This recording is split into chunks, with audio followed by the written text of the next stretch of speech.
Hello and welcome to this summary of the Australian Government's 2024-25 budget that has been developed by the team at ESS BIZTOOLS.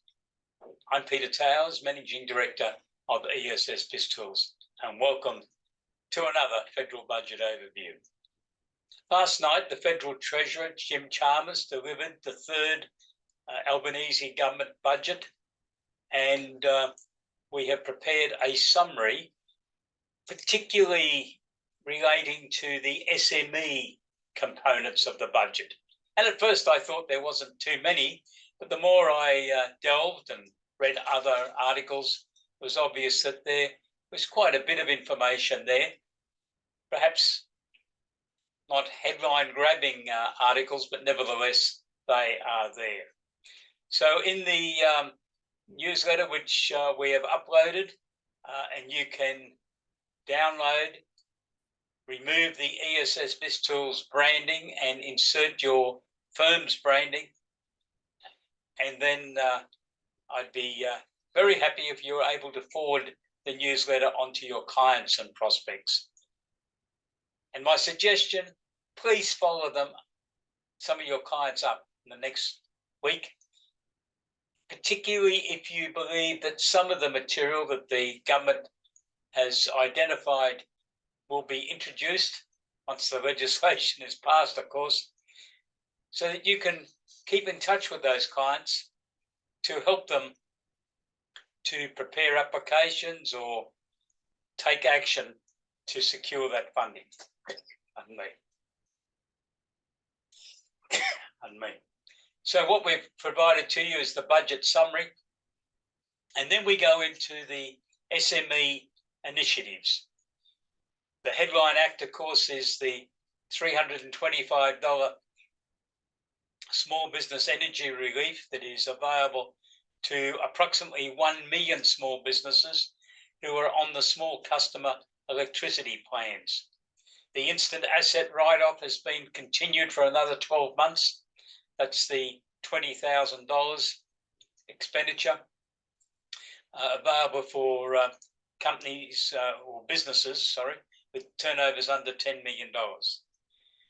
The Future Made in Australia Innovation Fund, I hadn't noticed in any of the pre-budget conversations, but there is a fund that has been established to be funded over 10 years that is going to provide money that some SMEs could be eligible to apply for, so that's worth looking at. The Industry Growth Program, which was legislated in last year's budget, and nothing much had happened following the November announcement of the guidelines for that particular fund. On the 2nd of May, we received from AusIndustry an indication that that funding is now open for applications. We'll be presenting a special webinar on the Industry Growth Program in early June, and it's included in our training program for the month of June, which we have sent to our member subscribers to have a look at, and we'll be making further contact with you about that. The government's announced $55 million for business women's careers development and $38.2 million over 8 years for STEM workforce. There's significant allocations into the building industry, which could be of significant benefit for many of your tradie clients.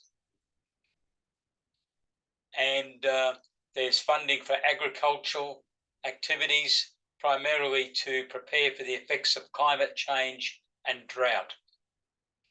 There's allocation for small business operators' health, fraud detection, fair work compliance by SMEs, taxation debts that were deemed to be on hold, SMEs getting paid on time, the right to disconnect under the Employer Advisory Service.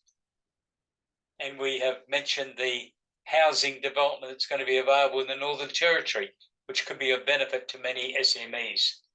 And that's an $840 million allocation. And around all this is that $11.3 billion has been allocated by the federal government for the building of an extra 1.2 million houses. So there's a lot happening. There's the further development of landing pads for tech startups in Jakarta and Ho Chi Minh City. There's support for franchisees and dispute resolutions through the Australian Small Business Ombudsman. They've received funding for that. There's funding for digital ID funding. There's defence industry grants that are targeted at SMEs.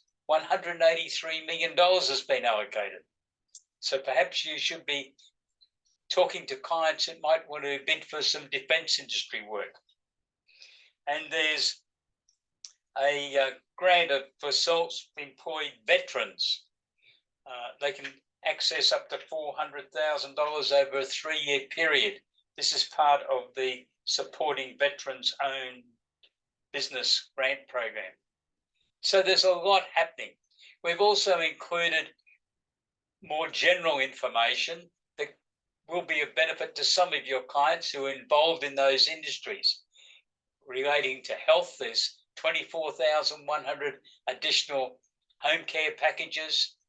For pensioners, there's a extension of the co-payment arrangements for medicine on pharmaceutical benefits for the next 5 years. The age pension deeming rate that was established last year of 2.25% is being continued for a further 12 months. The housing rent assistance has been increased by 10%, and that could apply to a large number of pensioners and other people. And all households will receive the energy bill relief of $300. There's no means test, there's $300 for every household.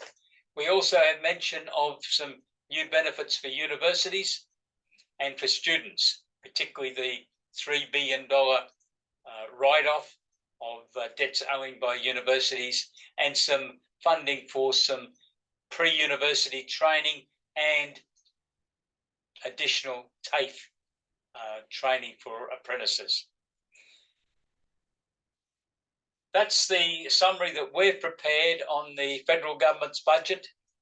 I hope you find it interesting, and I would suggest that you do track through some of these proposed items to be covered in the legislation when it is finally passed by the Senate, in conjunction with your clients. So talk to your clients and see who might be interested. If you've got veterans who are interested in securing defence industry grants, we could then follow up and get the process underway as soon as possible. Thank you for your support of ESS BIZTOOls. We look forward to talking to you again in the not too distant future. Stay safe. Have a great day. Goodbye.